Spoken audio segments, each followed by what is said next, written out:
எல்லாம் அல்ல கீர்த்தனை ஆணை என்கிறான் அறுதரும் மன்னார்மொழி அம்மனுடனாக திருநாளை பெருமானது திருப்படி தாமரைகளை மணமொழி மெய்களாலே வணங்கி அருகுநாதர் திருப்படி தாமரைகளை மணமொழி மெய்களாலே வணங்கி இங்கே அடியனுக்கு முன்பாக உரையாற்றிய ஐயாவர்கள் திருவடிகளையும் அடுத்ததாக உரையாற்றிய ஆசிரியர் பெருமானது திருவடிகளையும் பல்வேறு தலங்களிலே இருந்து எழுந்தருளி இருக்கக்கூடிய அடியார் பெருமானுடைய திருவடி தாமரைகளையும் மணமொழி மெய்களாலே வணங்கி வருகின்றேன். திருவருளும் குருவருளும் கூட்டிய நிலையில நம்முடைய ஒளி மாத இதழுடைய 2வது ஆண்டு துவக்க விழாவிலே குரு லிங்க சங்கம வழிபாடு என்று சொல்லக்கூடிய வகையிலே அடியனுக்கு லிங்க வழிபாடு என்கின்ற தலைப்பிலே சில சிந்தனைகளை சிந்திப்பதற்கு திருவருளாகி கொண்டிருக்கிறது. அந்த வகையில திருவருளையும் குருவருளையும் மீள ஒரு முறை வணங்கிக் கொண்டு சைவ சித்தாந்தத்தில முதல் அடிப்படை நூலாக சொல்லப்படுவது நமக்கெல்லாம் தெரியும் உண்மை விளக்கம். அடுத்தது இறுதியாக மிக உயர்ந்த நூலாக சொல்லப்படுவது சிவஞான போதம். 14 சாத்திரங்கள்ல நாம சாத்திரத்தை படிக்க துவங்குகிற அடிப்படை நூல் உண்மை விளக்கம். இறுதியாக நாம் பயில வேண்டிய நூல் சிவஞான போதம். இந்த 2 நூலினுடைய ஆசிரியர் பெருமக்கள் அதனுடைய இறுதி பகுதியில ஒரு செய்தியை வைத்திருக்கிறார்கள். ஒரு செய்தி ஐயா அவர்கள் தொட்டு காமித்தார்கள். நமக்கு தெரிந்த செய்தி தான். உண்மை விளக்கத்தில் அழகா 5 எழுத்துனா என்ன, ஆணவம்னா என்ன, கண்மம்னா என்ன, மாயைனா என்ன என்று ஒவ்வொன்றாக இலக்கணம் வகுத்து இறுதியில நிறைவு செய்கிற போது அதனுடைய ஆசிரியர் பெருமகனார் மனவாசகம் நடந்தார். அருமையா சொல்வார், கற்றா மனம்போட கசிந்து கசிந்து உருகி குற்ற ஆசான் லிங்கம் உயர்வேடம் பற்றாக முத்தித் தலைவர் முழுமலத்தை மோசிக்கும் பத்திரலில் நின்றுடுவர் பார். முழு மலத்தையும் 3 மலத்தையும் மோசிக்கின்ற விருப்பத்தை உடைய முத்தியை விரும்புகின்ற ஞானிகள் 3 இடங்களிலே ஒரு சேர அன்பை செலுத்துவர். அது எது போலனா கற்றா மனம் போல.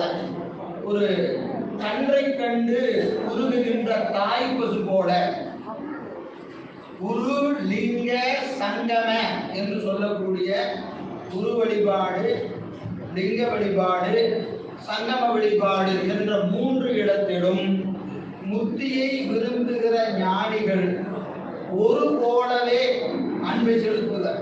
அதுல எந்த இடத்துல என்ன இருக்கக்கூடாது, இது கொஞ்சம் உயரம், இது கொஞ்சம் கம்மி அப்படிங்கிற எண்ணம் எப்படி இருக்கும், 3 இருக்கக்கூடாது.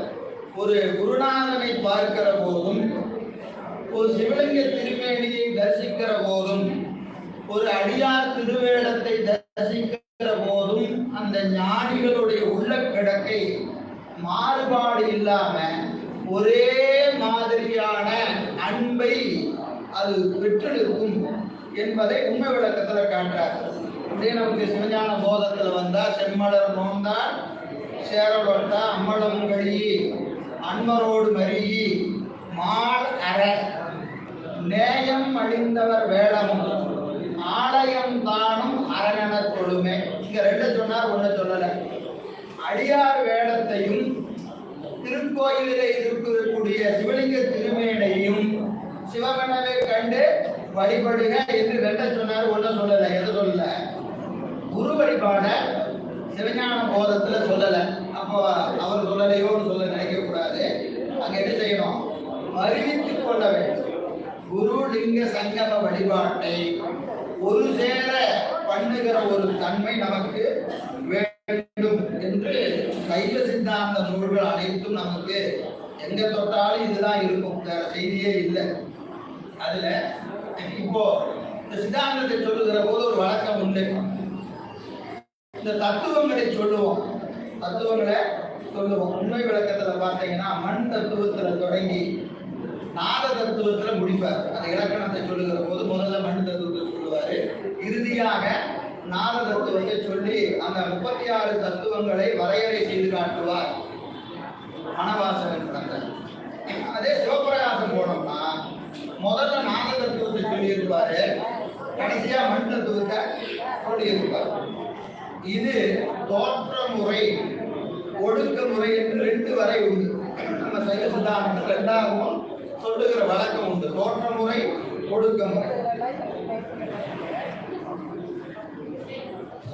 அதுபோல இந்த நிகழ்ச்சி குரு வழிபாடு, லிங்க வழிபாடு, சங்கம வழிபாடு என்று தோற்ற முறையிலே வடிவமைக்கப்பட்டது. ஆரம்பிக்கும் போது தலைப்புதான் அப்படிதான் அடிக்கப்பட்டது. ஆனா ஒடுக்கு முறையில இங்க நிகழ்ச்சி நிகழ்ந்து கொண்டிருக்கிறது. முதல்ல சங்கம வழிபாடு, லிங்க வழிபாடு, குரு வழிபாடு. இது எப்படிங்க தோற்ற முறை ஒடுக்க முறை என்று சொல்லலாமானா கண்டிப்பா சொல்லலாம். காரணம் என்னன்னு கேட்டீங்கன்னா, நமக்கு இந்த ஞானம் என்பதை பெறக்கூடிய ஆன்மாக்கள் முதல்ல தரிசிக்க வேண்டியது குருநாதன் தான். குருநாதனை தான் தரிசிக்கும். குருநாதன் திருவடியில அடங்கி நின்று ஞான உபதேசத்தை பெற்ற ஆன்மாக்கள், ஞான உபதேசத்தை பெற்ற ஆன்மாக்கள் குருநாதன் கொடுத்த 5 எழுத்து உபதேசம், அவர் நமக்கு செய்த அந்த தீக்கை ஆகியவற்றை முதலாக கொண்டு இந்த ஆன்மா லிங்க வழிபாடு செய்ய வேண்டும். லிங்க வழிபாடு செய்ய வேண்டும். அந்த லிங்க வழிபாடு செய்வதின் பயனாய் அடியார் திருவேடத்தை சிவமாக காணுகிற தன்மை இந்த உயிருக்கு வரும். முதல்ல நிகழ வேண்டியது குரு வழிபாடு, இறுதியாக நிகழ வேண்டியது சங்கம வழிபாடு. 2க்கு இடையில இருப்பது லிங்க வழிபாடு. ஆனா நான் கொஞ்சம் தலைப்புக்காக கொஞ்சம் கூட்டி சொல்றேன்னு தயவு செஞ்சு நினைக்க வேண்டாம். யாருமே எந்த தலைப்பை பேசினாலும் அது கொஞ்சம் கூட்டி சொல்லுகிற வழக்கம் உண்டு. நானே சொன்ன மூணையும் ஒரு மாதிரி பார்க்கணும், மூணையும் ஒரு மாதிரி பார்க்கணும்னு சொல்லிட்டு இப்போ கொஞ்சம் நான் முரண்படுகிறேன். என்ன காரணம் என்பதையும் கூடவே சொல்லிடுறேன். குருநாதரை தரிசிக்கிற ஆன்மா உபதேசம் பெறுகிற போது குருநாதன் இந்த ஆன்மாவுக்கு சிவமா தெரிவாரான்னு கேட்டீங்கன்னா தெரிய மாட்டார். குருநாதர் யாரா தெரிவாரு? குருநாதரா தான் தெரிவார். ஈக்கை பெறுகிற போது உயிருக்கு குருநாதரா தான் தெரிவார். நமக்கு ஐயா தெரிவாங்க, ஐயா பேரு தெரியும், இந்த ஊர்ல இருந்து வந்திருக்கிறாரு, அவர் இப்படி குழந்தைகள் இருக்கிறாங்க, இப்படி இருக்கிறார், அப்படி இருக்கிறாருன்னு அவரை பற்றிய இலக்கணம் தான் நமக்கு எப்ப தெரியும்? தீக்கை பெறுகிற போது நமக்கு தெரியும். ஆனால் அந்த தீக்கை பெற்ற பிறகு இந்த ஆன்மா தொடர்ந்து பூசணி செய்ய செய்ய செய்ய செய்யத்தான் தீக்கை செய்தது குருநாதர் அல்ல, குருநாதரை இடமாக கொண்டு சிவம் நமக்கு இந்த தீக்கையை கொடுத்திருக்கிறது என்பது விளங்குவது எப்பன்னு கேட்டீங்கன்னா, நமக்கு வழங்கப்பட்டிருக்கிற பூசையை ஒழுங்கா செஞ்சா அந்த நினைவு நமக்கு வரும். அது வரைக்கும் வரவே வராது. அப்போ இந்த லிங்க வழிபாடு என்பது முதல்ல நமக்கு செய்கிற ஒரு மாற்றம்.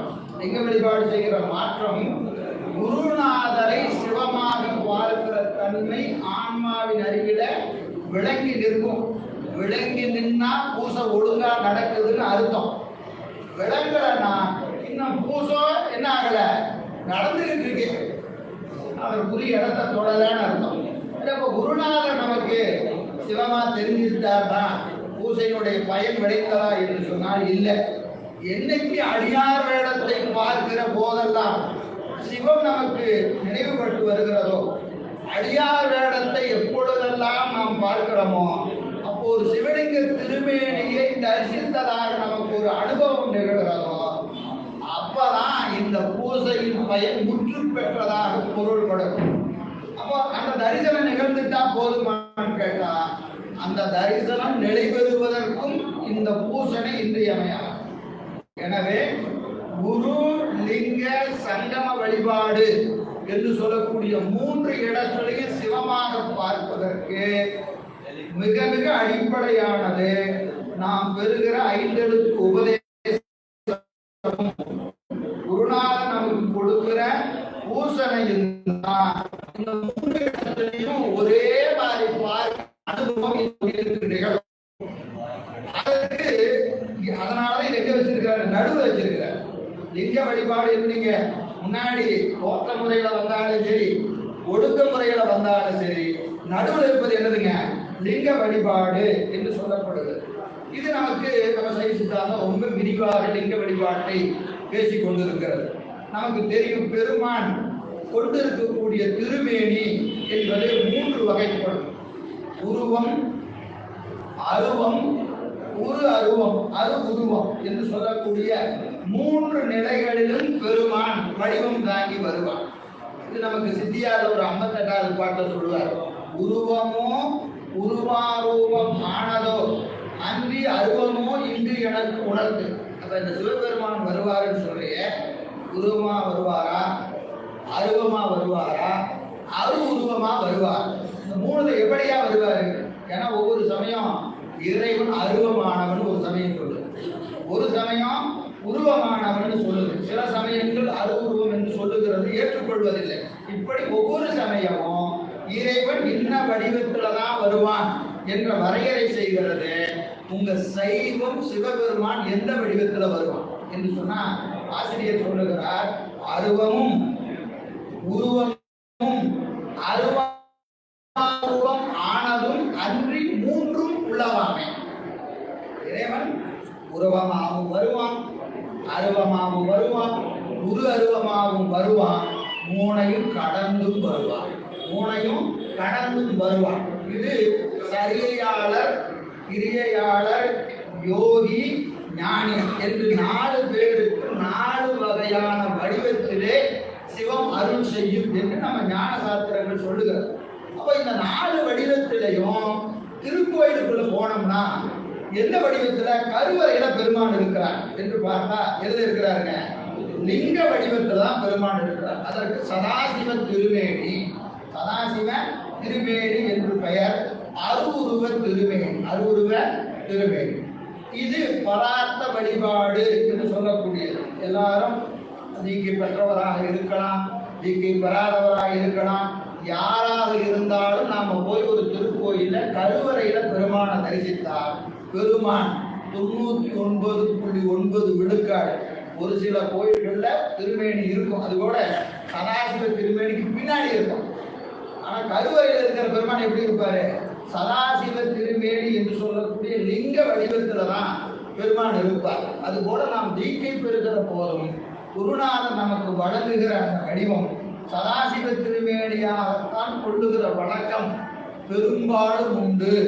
பெரும்பாலும் அதுவும் 99.9 விழுக்காடு சதாசிவ திருமேனியை தான் பூசிக்கிற வழக்கம் நம்முடைய சைவ சமயத்திலே சொல்லப்படுகிறது. ஏன் அப்படின்னு சொன்னா, இந்த லிங்க வழிபாடு 4 பேருக்கு உரியது. யாருக்கு?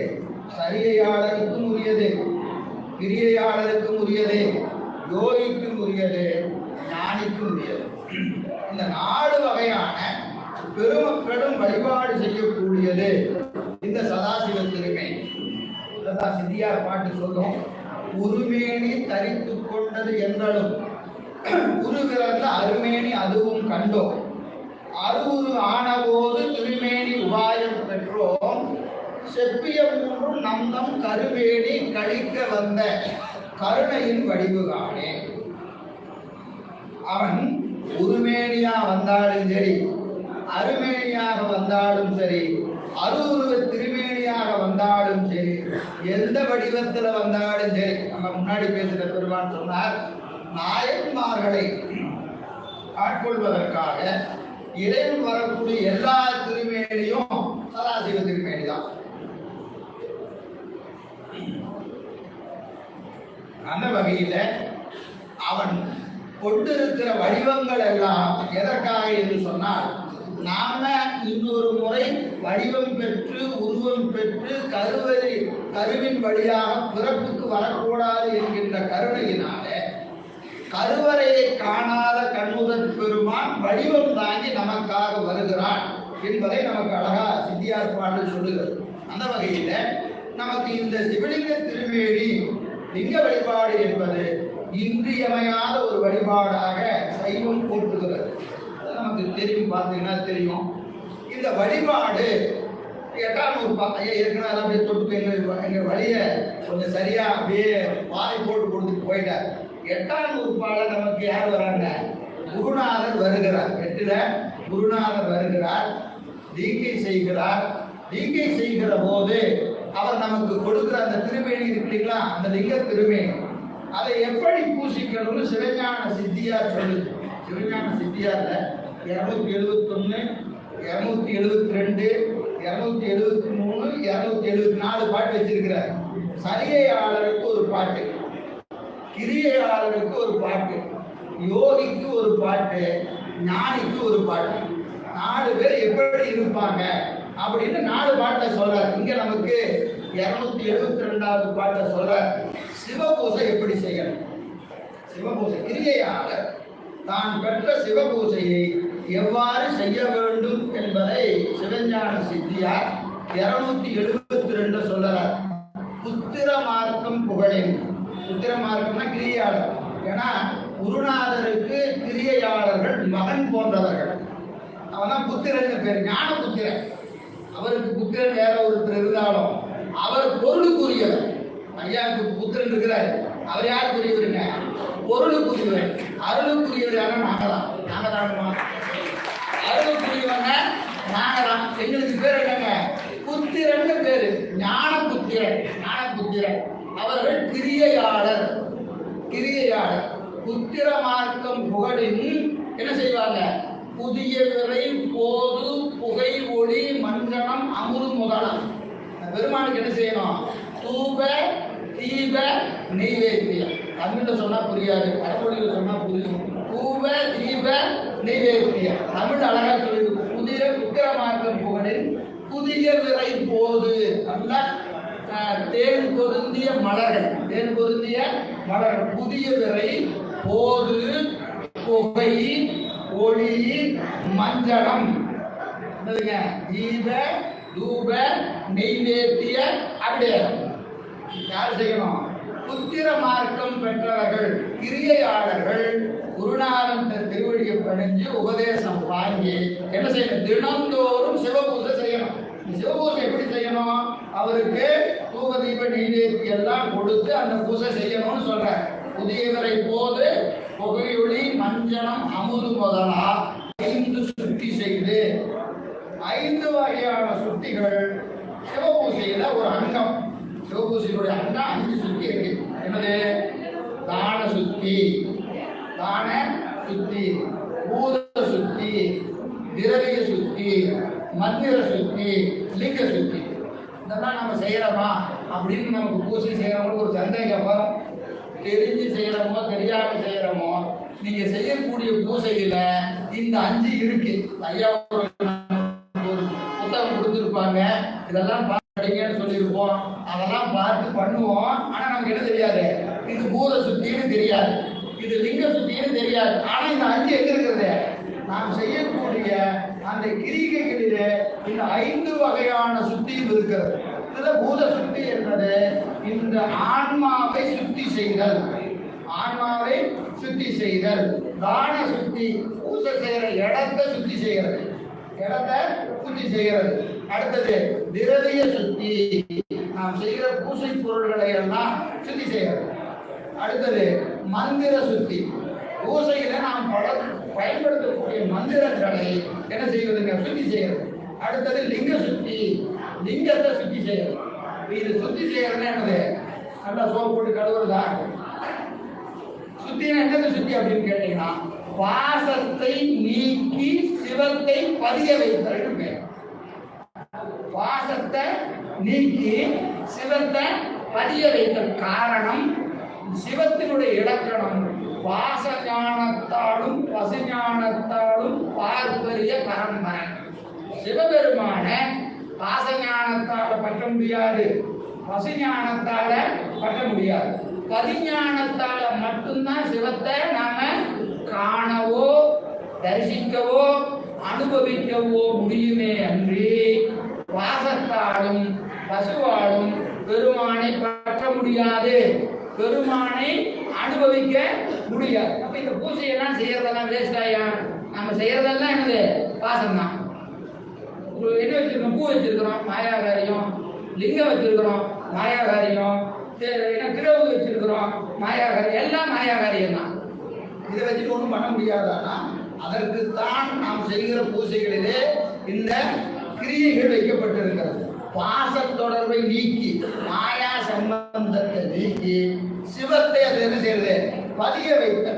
ஒவ்வொரு கிரியையிலையும் பெருமானே என்னுடைய அறிவு சிவசம்பந்தம் ஆகுக, பெருமானே இந்த பொருள்கள் எல்லாம் சிவசம்பந்தம் ஆகுக, பெருமானே இந்த லிங்க திருமேனியை நீங்கள் எழுந்தருள வேண்டும் என்று ஆன்மா உருகி செய்கிற விண்ணப்பத்தை ஏற்றுக்கொண்டு பெருமான் அந்த மாயா காரியத்திலும் நம் பொருட்டு எழுந்தருளுகிறான். உண்மையில அவன் வரமாட்டான், ஆனா நம் மீது கொண்ட கருணையினால அவன் என்ன செய்கிறாங்க? அந்த லிங்க திருமேனியிலும் நாம் கொண்டு செய்கின்ற பூசணை பொருட்களிலும் ஆன்மாவின் அறிவிலும் சிவம் எழுந்தருளில் நின்று நாம் செய்கிற பூசணையை ஏற்றுக்கொள்கிறது. அப்போ அதற்கு என்ன வேணும்? அந்த பூசை ரொம்ப ரொம்ப முக்கியமானது. 5 சுத்தி செய்து அந்த பூசை எப்படி செய்யணும்? ஆசனம், மூர்த்தி, மூர்த்திமானாம் சோதியையும் ஆவாகித்து என்ன செய்யணும்? முதல்ல ஆசனம் இருக்க, அப்புறம் மூர்த்தி, அதன் மீது எழுந்தருள மூர்த்தி மான்.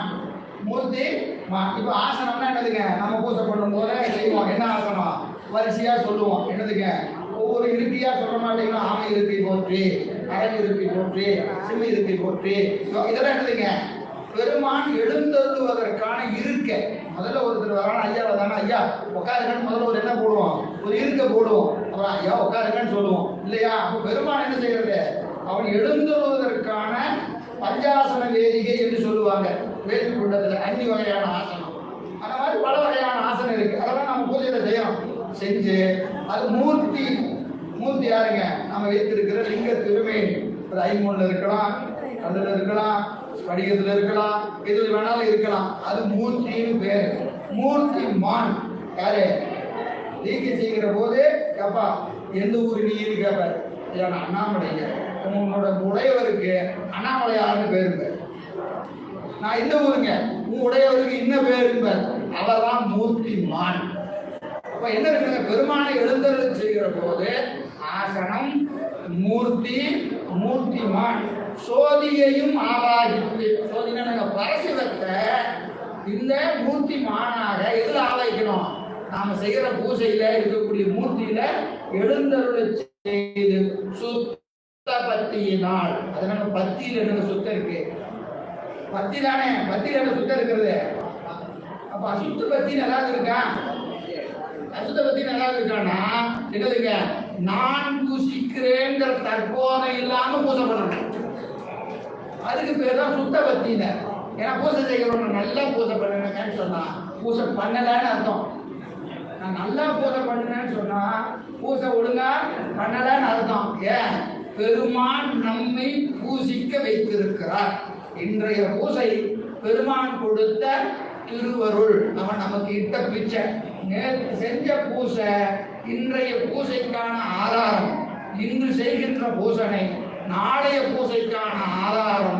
அது இறைவன் கருணையால் கொடுக்கப்பட்டதை அன்றி நம்முடைய முயற்சியினாலோ நம்முடைய திறமையினாலோ நம்ம விருப்பத்தினாலோ நடக்கல. அது விளங்குறதுக்கு 10ஆம் ரூபாய்க்கு போறோம். யான் எனதுன்னு சொல்றாரா இல்லைங்களா? அது 10ல போனாதான் தெரியும், 8ல தெரியாது. அப்ப அங்க வச்சாரு சுத்த பக்தியினால் அர்ச்சித்து பரவி போற்றி பரிவினோடு எரியில் ஒரு காரியமும் பண்ணி. அக்னி காரியம் என்று வடமொழியில் சொல்லுவாங்க. தினந்தோறும் வேள்வி செய்யலாம். வேள்வி செய்வது இது வாய்ப்பு இருக்கிறவங்க செய்யலாம், இல்லைனாலும் ஒன்றும் குறை இல்லை. கட்டாயம் செய்யணுங்கிற அவசியம் இல்லை. ஆனால் வரையறை செய்கிற போது அதையும் காட்டார். சுத்த பக்தியினால் அர்ச்சித்து அறிவினோடு எரியில் கருவது காரியம் பண்ணி நித்தலும் இக்கிரியினை ஏற்றுவோர். சிவபூசை எப்ப பண்ணணும்? தினந்தோறும் பண்ணணும். நித்தலும் இப்ப எழுதுங்க, கிரியினை ஏற்றுவோர் நிமலந்தன் அருகிருப்பர்.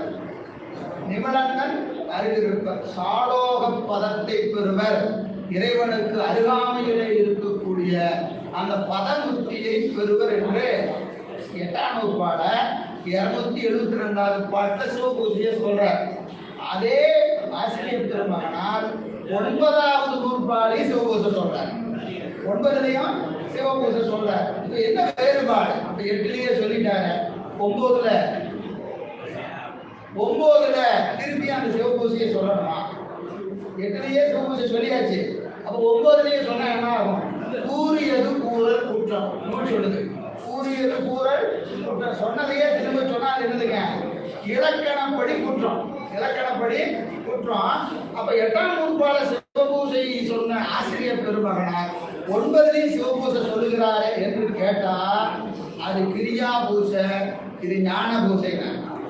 அது என்ன பூசை? கிரியா பூசை, இது ஞான பூசை. என்னங்க கிரியா பூசைனா ஞான பூசைனா என்ன அப்படின்னா சமயம் விசேடம் நிர்வாணம். சமயம் விசேட தீக்கை பெற்றவர்கள் செய்ய வேண்டிய பூசைக்கு கிரியா பூசை என்றும், நிர்வாண தீக்கை பெற்றவர்கள் பெறுகிற பூசைக்கு ஞான பூசை என்றும் சொல்லப்படும். 8ல கிரியா பூசைக்கு இலக்கணம் சொன்ன அருளந்தி சிவம் 9ல ஞான பூசைக்கு இலக்கணம் சொல்றாரு. ஞான பூசைக்கு இலக்கணம் சொல்றாரு. ரொம்ப அருமையான இடம். நேரத்துக்கு தக்கவாறு நான் முடிச்சுக்கிறேன். நான் இதெல்லாம் முழுசா சொல்ல முடியாது. வாய்ப்புக்கு தக்கவாறு அதை சொல்லி அப்படியே நிறுத்திடலாம். 11:30 மணிக்கு எனக்கு நிறைவு நேரம். எங்க முடியுதோ அதோட நிறுத்திடலாம். திருவருள் எதுவும் என்னைக்கும் முடிச்சதில்லை. என்னைக்குங்க நீங்க பாடத்தை முடிச்சிருக்கீங்க, நீங்க கேட்கலாம். திருவருள் அவ்வளவுதான். சரிங்களா? எனவே அங்க ஞான பூசையை சொல்லுகிற இடம் சிவஞான சித்தியார்ல உங்களுக்கு 299, 300, 301, 302, 303 5 பாடல்களிலே ஞான பூசையின் இலக்கணத்தை சொல்லுகிறார் அருணந்தி சிவா. அதை பார்த்தீங்கன்னா 299 சொல்லுவாரு. என்ன அப்படின்னு கேட்டீங்கன்னா 5 எழுத்தால் உள்ளம் அறனுடைய பரிசும், 5 எழுத்தால் உள்ளம் அறனுடைமை என்று அறிந்து பூசை செய்கிற போது முதல்ல ஆன்மாவுக்கு வர வேண்டிய பக்குவம் என்னன்னு கேட்டீங்கன்னா நாம் இறைவனது அடிமை என்கின்ற நினைப்போட ஞான பூசை பண்ணணும். ஞான பூசைக்கு அடிப்படை இலக்கணமே என்னதுங்க? நான் அடிமை. யாருக்கு அடிமை? பெருமானுக்கு அடிமை. அது எது? 5 எழுத்துலையும் இருக்கணும், அனுபவத்திலையும் இருக்கணும். ஒரு ஓதும் முறை நிற்கும் முறை என்று சொல்லக்கூடிய வகையில ஓதுகிற 5 எழுத்து சிலைய என்றும், நிற்கிற முறை நான் என்றும் இறைவனுக்கு அடிமையே என்கின்ற உணர்வோடு தான். அதே சிவபூசை தான். சிவபூசை பார்த்தீங்கன்னா வேறுபாடெல்லாம் ஒன்றும் கிடையாது. நீங்கள் கிரியா பூசை செய்யும் போது என்ன பூசை பண்ணுறீங்களோ அதே தான் ஞான பூசையிலையும். 2லையும் என்ன கிடையாது? பூசையில வேறுபாடே கிடையாது. வேறுபாடு எங்கு வருகிறது என்று சொன்னால் நீங்க ஓதுகிற மந்திரம் மாறுகிறது, நீங்க நிற்கிற அறிவு நிலை மாறணும். மந்திரம் மாறிடணும். குருநாதர் கொடுத்துருவாரு. அப்ப அது மாறிடணும். நம்ம நிற்கிற நிலை என்ன ஆகணும்? மாறணும். அப்படி மாறினாதான் பூசையான முழு பயனையும் நாம் பெற முடியும். எனவே 5 எழுத்தால் அந்த மந்திரமும் எப்படி இருக்கும்? நான் இறைவனது அடிமை என்பதுதான் அந்த மந்திரம். இறைவன் 5 எழுத்தால் உள்ளம் அறனுடைமை என்று அறிந்து 5 எழுத்தால் அங்ககர ஞாசம் பண்ணி, அங்ககர ஞாசம் பண்ணி, அந்த ஞாசம் பண்ணி கரநாசம் பண்ணி, அங்கத்தை ஞாசம் பண்ணணும், கரத்தை ஞாசம் பண்ணணும். கரணம் என்னதுங்க? அந்த கரணங்கள்னு பேரு. கரணம் இந்த இல்லை, அந்த கரணங்கள். அந்த கரணங்களை என்ன செய்யணும்? ஞாசம் பண்ணுதல். ஞாசம் பண்ணுதலுக்கு ஏற்கனவே சொன்னதுதான். சுத்தி சொன்னமா இல்லையா? பாசத்தை நீக்கி சிவத்தை பதிய வைத்தல். அப்போ அங்கத்திலும் கரத்திலும் அந்த கரணங்களிலும் என்ன செய்யணும்? பாசத்தை நீக்கி சிவத்தை பதிய வைப்பது போல சில கிரியைகள் அங்க இருக்கு. ஒவ்வொன்றா செய்யணும். செய்கிற போது அந்த நினைப்பு வந்துடணும். இது ரொம்ப முக்கியம். சிவபூசையில பாவனை மிக மிக இன்றியமையாது. பூசை செய்யக்கூடிய தொண்டர் பெருமக்கள் கவனத்தில் கொள்ள வேண்டியது, ஒவ்வொரு கிரியைக்கும் ஒவ்வொரு பாவனை உண்டு. அந்த பாவனையை முதல்ல தெரிஞ்சு பூசை பண்ணணும். தெரிஞ்சு பண்ணினா நமக்கு பயன் மிகுதியாக விளையும். மிகுதியாக விளைய நெருப்பு இருக்கு, அப்படியே இங்கே விளக்கு இருக்கு, நான் பாட்டுக்கு பேசிட்டு கை வச்சேன்னா எனக்கு சுடுறதுக்கு 1 நிமிஷம் ஆகும். ஏன்னா எனக்கு கவனம் எங்க இருக்கு? எங்கேயோ இருக்கு.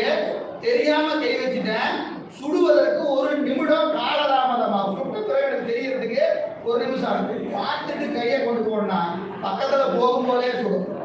தொட வேண்டாம். பக்கத்துல போகும்போதே நான் ஐயோ சுற்றுமோ அப்படின்னு இருக்கா இல்லைங்களா? அப்போ கவனம் அதன் மீது இருந்தால் பயன் மிகுதியாக விளையும்.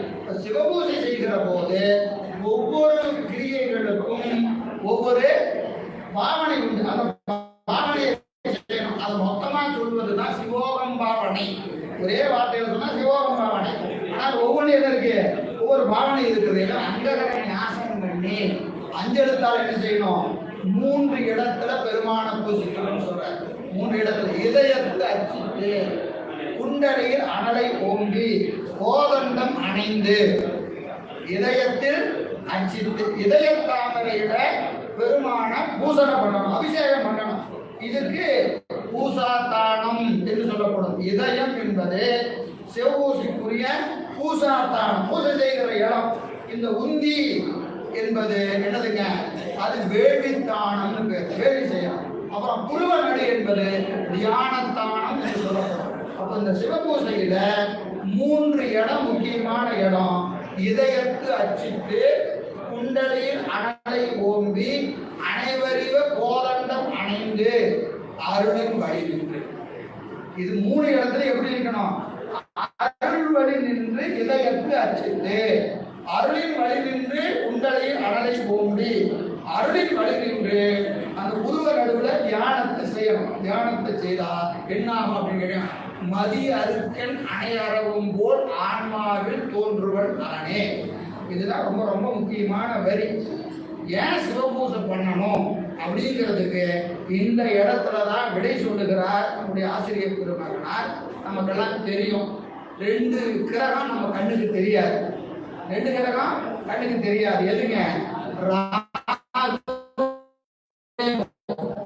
கேது என்பதற்கு நிழல் கிரகங்கள், சாயா கிரகம் என்று சோதிட நூல்கள் சொல்லும். 7 கிரகம் கண்ணுக்கு தெரியும், 2 கிரகம் கண்ணுக்கு தெரியாது. இதற்கு நிழல் கிரகம், சாயா கிரகம் என்று சொல்லும்.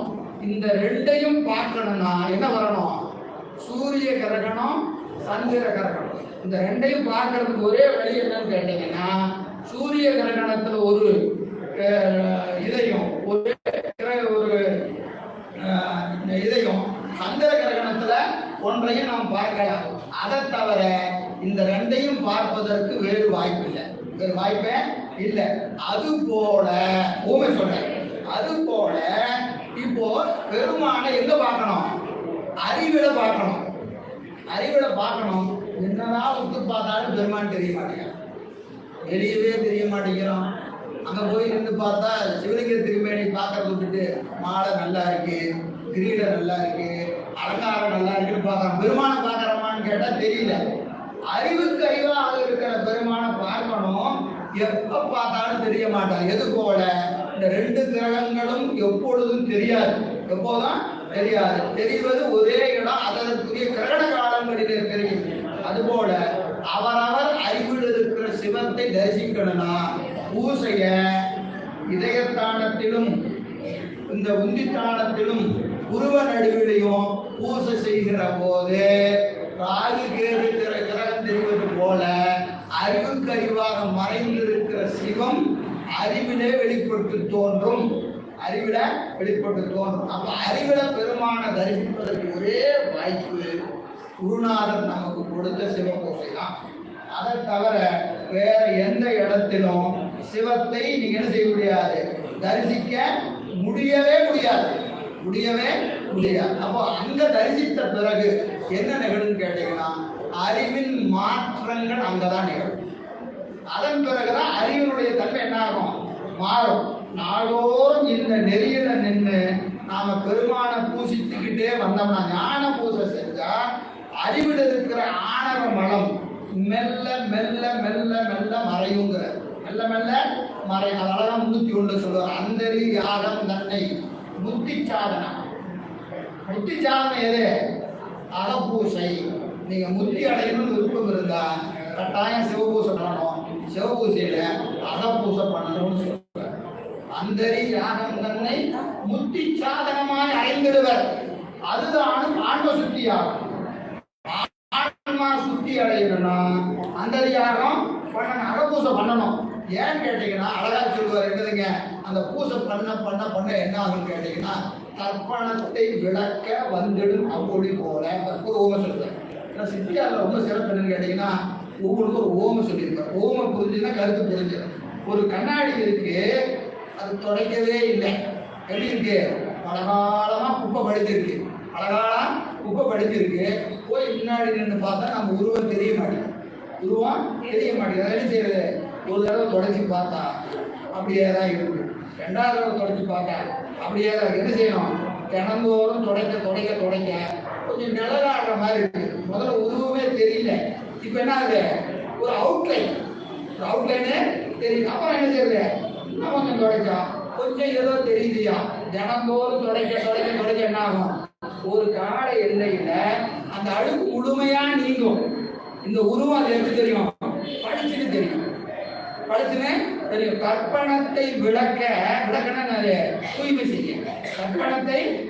கற்பனை கண்ணாடியே தூய்மை செய்ய அதன் முன்னாடி ஒரு உருவம் தெளிவாக தெரிவது போல இங்க தர்ப்பணம் என்ற கண்ணாடி எது அப்படின்னு கேட்டீங்கன்னா ஆன்மாவினுடைய அறிவு. அதுல படிச்சிருக்கிற குப்பை ஆணவ மலம், அதை துடைக்கிற முயற்சி. நீங்க தினந்தோறும் செய்கிற சிவபூசை, அதுல தெரிகிற உருவம் பெருமான். அதுல தெரிகிற உருவம் எது? சிவபெருமான். சிவபெருமான் இப்ப நம்ம அறிவுல எப்படி இருக்கிறானா? கண்ணாடி பூரா அழுக்கு இருக்கு, சிவபெருமான் முன்னாடி வந்து நிற்கிறாரு. அறிவுல ஒன்றும் தெரியல, ஒண்ணுமே தெரியல. என்ன செய்யணும்?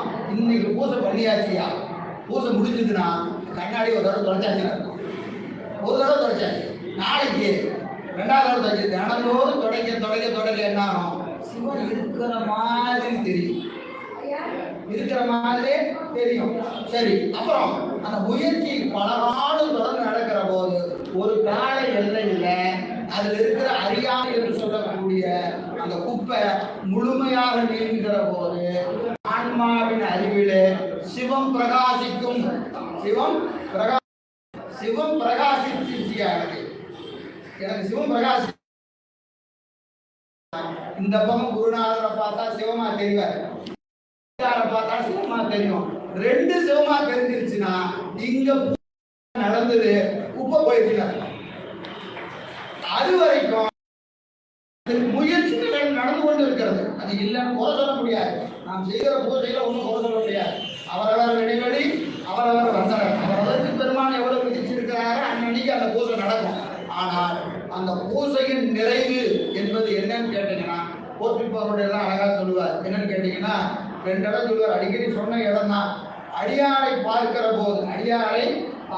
போது முதல்ல ஒரு உணர்வு வரும். என்ன உணர்வு அப்படின்னு கேட்டீங்கன்னா, அடியாரை கண்டு இன்புறுதல். ஞான நெறிக்கு வாயில், நான் ஞானத்துக்கு வாசல நிற்கிறையா அப்படின்னா நமக்கு ஒரு உணர்வு வரும். என்னங்களா? அடியாரை கண்டு இன்புறுதல், அடியாரை கண்டு இன்புறுதல். இந்த திருவேடத்தை பார்த்தோன்னா மனசுல இடவுதான் ஆனந்தயம். பாருங்க, எங்க பார்த்தாலும் திருநீர் பூசிட்டு அருமை அப்படின்னு மனசுக்குள்ள ஒரு சந்தோஷம் வந்துட்டா நம்ம எங்க இருக்கிறோம்னு அர்த்தம்? ஞானத்தின் வாயிலே நிற்கிறோம்னு அர்த்தம்.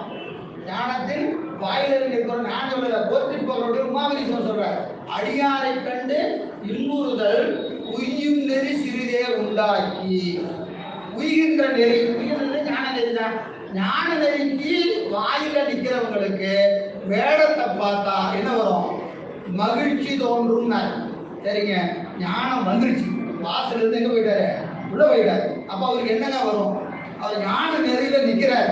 அப்படின்னா எப்படி தெரிஞ்சுக்கிறதுனா, அதே பின்னாடி சொல்றாருங்க, என்னதுங்க? அடியாரை கண்டால் வெட்கப்படுவார். அவர் எங்க, நான் எங்க, அவருக்கு போய் எங்கேயோ அவரோட எல்லாம் என்ன பேச, நான் ஒண்ணுக்கு என்று வேடத்தை கண்டால் தன்னை நினைந்து, தன் இழிவு நிலையை நினைந்து வெட்கப்படுகிற உணர்வு நமக்கு வந்துட்டா ஞானத்துல இருக்கிறோம்னு அர்த்தம். ஞானத்துல இருக்கிற சொல்றது ரொம்ப எளிமை, நிக்க முடியுமா அப்படின்னு கேட்டீங்கன்னா, இந்த பூசணை தினந்தோறும் நடந்தால், சிறப்பாக நடந்தால் அறிவில் அந்த திருத்தம் நிகழும். திருத்தம் நிகழ்ந்தால் இந்த ரெண்டு நமக்கு நிகழும். எதுங்க? அன்பு நெறியும் அடியாரை கண்டு தன்னுடைய எங்கேயுமே ஞானிகள் எங்கேயுமே தன்னை அடியாரோடு சொல்லுகிற போது, என்னோட அடியார் கூட்டினான்னு சொல்லல, அடியாரோடு நானும் போனேன், அடியாரோடு நானும் பண்ண. தமிழ் இலக்கணம் ஓடு உருவுன்னு ஒரு உறுப்பு இருக்கு. உயர்ந்த பொருளோடு தான் ஓடு உறுப்பு சேர்த்தணும் இல்லைங்களா? ஆசிரியரோடு மாணவன் சென்றார். அப்படின்னு என்ன அர்த்தம்? ஆசிரியர் உயர்ந்தவர், அவரோடு நானும் போனேன் அப்படின்னு ஆசிரியரோடு என்று சொல்லுவோம். மாணவரோடு ஆசிரியர் போனான்னு சொல்லக்கூடாது, இலக்கணத்தில் சொல்லக்கூடாது. ஆசிரியரோடு மாணவர் சேர்ந்தார். எல்லா இடத்துலையும் பாருங்க, அடியாரோடு அப்படின்னு என்ன அர்த்தம்? அவங்க எங்க, நான் எங்க, என்னையும் கொண்டு போய் சாமி வச்சுட்டாரு. என்னையும் கொண்டு போய் பெருமான் எங்க வச்சாரு? அடியாரோடு கூட்டு கண்டார்.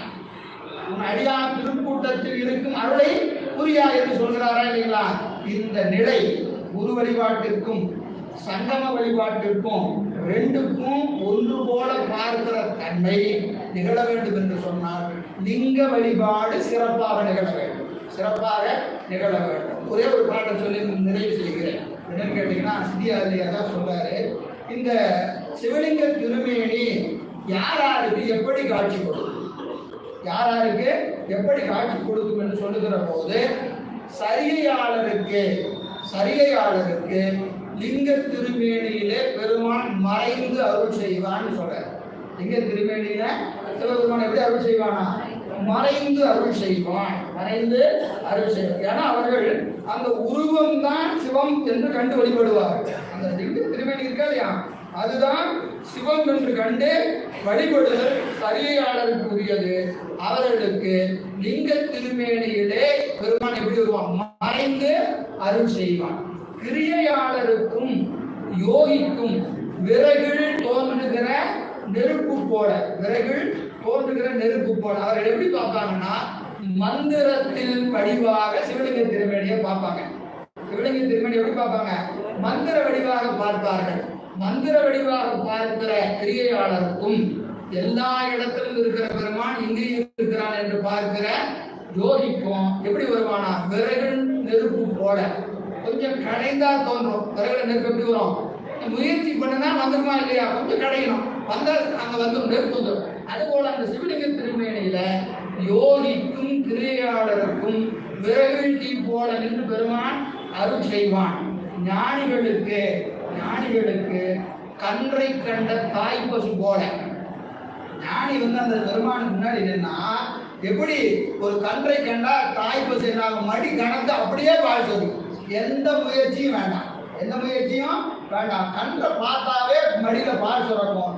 ஞானியை கண்டால் சிவலிங்க திருமேனியில திருவருள் எந்த முயற்சியும் இல்லாம தானாக சொல்லுமா. அப்போ சரியாளருக்கு மறைந்தும் கிரியையாளருக்கு யோகிக்கும் சிறிய முயற்சியிலும் ஞானிக்கு எந்த முயற்சியும் இல்லாமல் சிவலிங்க திருமேனியில திருவருள் சுரக்கும். எனவே சரியாளர், கிரியையாளர், யோகி, ஞானி ஆகிய நால்வரும் சதாசிவ திருமேனியை வழிபாடு செய்வதற்கு உரியவர் என்று சொல்லி இந்த